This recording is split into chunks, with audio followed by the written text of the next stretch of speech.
Saint Augustine, Commentary on the Gospel of John, chapter 8, verse 21 to 25 following. But against all, as it were, had those most severe sentence gone forth, you shall die in your sin. And thereby, even from those who should yet believe had hope been withdrawn, the others were roused to fury, they to fear, ye to more than fear, they were brought now to despair. But he revived their hope, for he added, If you believe not that I am, you shall die in your sins. Therefore, if you do believe that I am, you shall not die in your sins. Hope was restored to the desponding, the sleeping were aroused, their hearts got a fresh awakening, and thereafter very many believed, as the gospel itself attests in the sequel. For members of Christ were there who had not yet become attached to the body of Christ, and among that people by whom he was crucified, by whom he was hanged on a tree, by whom when hanging he was mocked, by whom he was wounded with a spear, by whom gall and vinegar were given him to drink, were the members of Christ, for whose sake he said, Father, forgive them, for they know not what they do. And what will a convert not be forgiven? If the shedding of Christ's blood is forgiven, what murderer need despair if he was restored to hope by whom even Christ was slain? After this many believed. They were presented with Christ's blood as a gift, that they might drink it for their salvation, rather than be held guilty of shedding it. Who can despair? And if the thief was saved on the cross, a murderer shortly before, a little afterwards accused, convicted, condemned, hanged, delivered, wonder not. The place of his conviction was that of his condemnation, while that of his conversion was the place also of his deliverance. Luke chapter 18, verse 34 to 43. Among these people, then, to whom the Lord was speaking, were those who should yet die in their sin. There were those also who should yet believe on him, who spoke, and find deliverance from all their sin. But look at this which is said by Christ the Lord, If you believe not that I am, you shall die in your sins. What is this? If you believe not that I am? I am. What? There is nothing added. And because he added nothing, he left much to be inferred. For he was expected to say what he was, and yet he said it not. What was he expected to say? Perhaps if you believe not that I am Christ, if you believe not that I am the Son of God, if you believe not that I am the Word of the Father, if you believe not that I am the founder of the world, if you believe not that I am the former and reformer, the creator and recreator, the maker and remaker of man, if you believe not that I am this, you shall die in your sins. There is much implied in his only saying I am. For so also had God said to Moses, I am who am.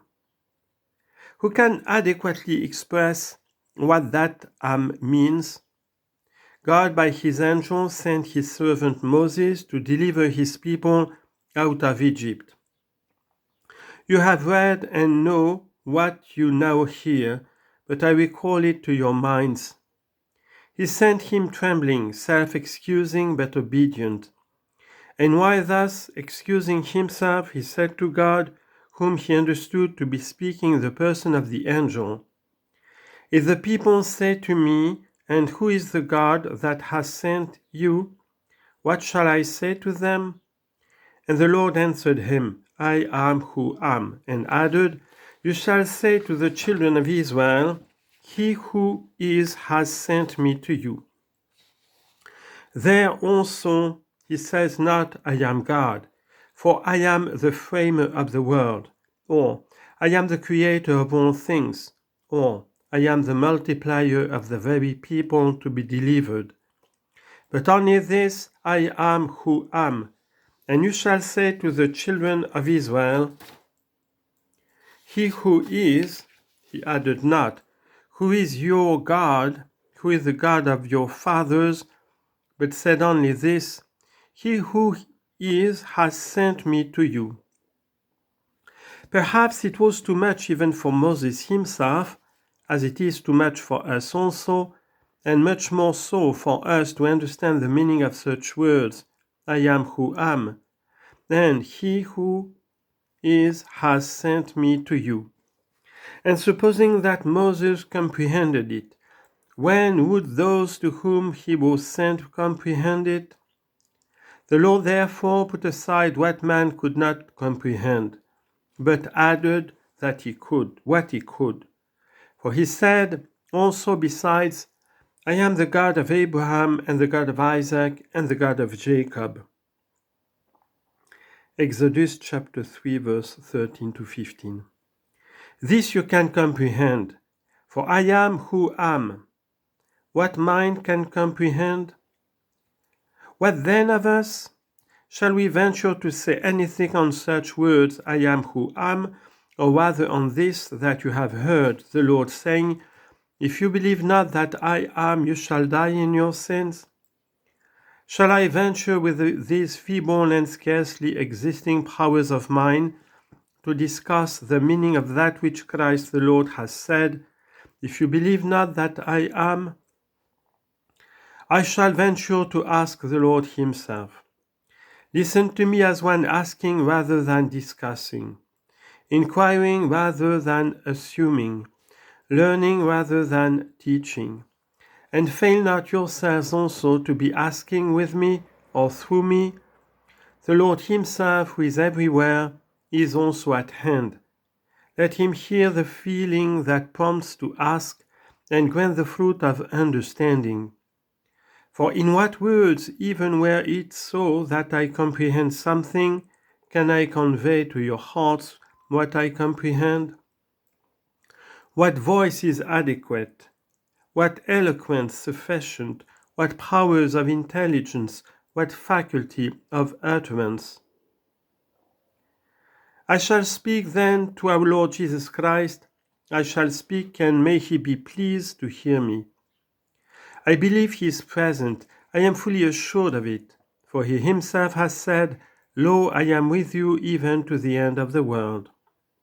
Matthew chapter 28, verse 20. O Lord our God, what is that which you said, if you believe not that I am? For what is there that belongs not to the things you have made? Does not heaven so belong? Does not the earth? Does not everything in earth and heaven? Does not man himself to whom you spoke? Does not the angel whom you sent? If all these are things made by you, what is that existence you have retained as something exclusively your own, which you have given to none besides, that you might be such yourself alone? For how do I hear, I am who am, as if there were none besides? And how do I hear, if you believe not that I am? For had they no existence who heard him? You, though they were sinners, they were men. What then can I do? What that existence is, let him tell my heart, let him declare it within. Let the inner man hear, the mind apprehend this to existence. For such existence is always unvarying in character. For a thing, anything whatever, I have begun as it were to dispute, and have left off inquiring, perhaps I wish to speak what I have heard. May he grant enlargement to my hearing and to yours while I speak. For anything whatever in short be its excellence, if it is changeable, does not truly exist. For there is no true existence wherever non-existence also has a place. For whatever can be changed so far as change, it is not that which was. If it is no longer what it was, a kind of death has therein taken place, something that was there has been eliminated and exists no more. Blackness has died out in the silvery locks of the patriarch, comeliness in the body of the careworn and crooked old man, strength in the body of the languishing, the previous standing posture in the body of one walking, walking in the body of one standing, walking and standing in the body of one reclining, speech in the tongue of the silent. Whatever changes and is what is not, I see there a kind of life in that which is, and death in that which was.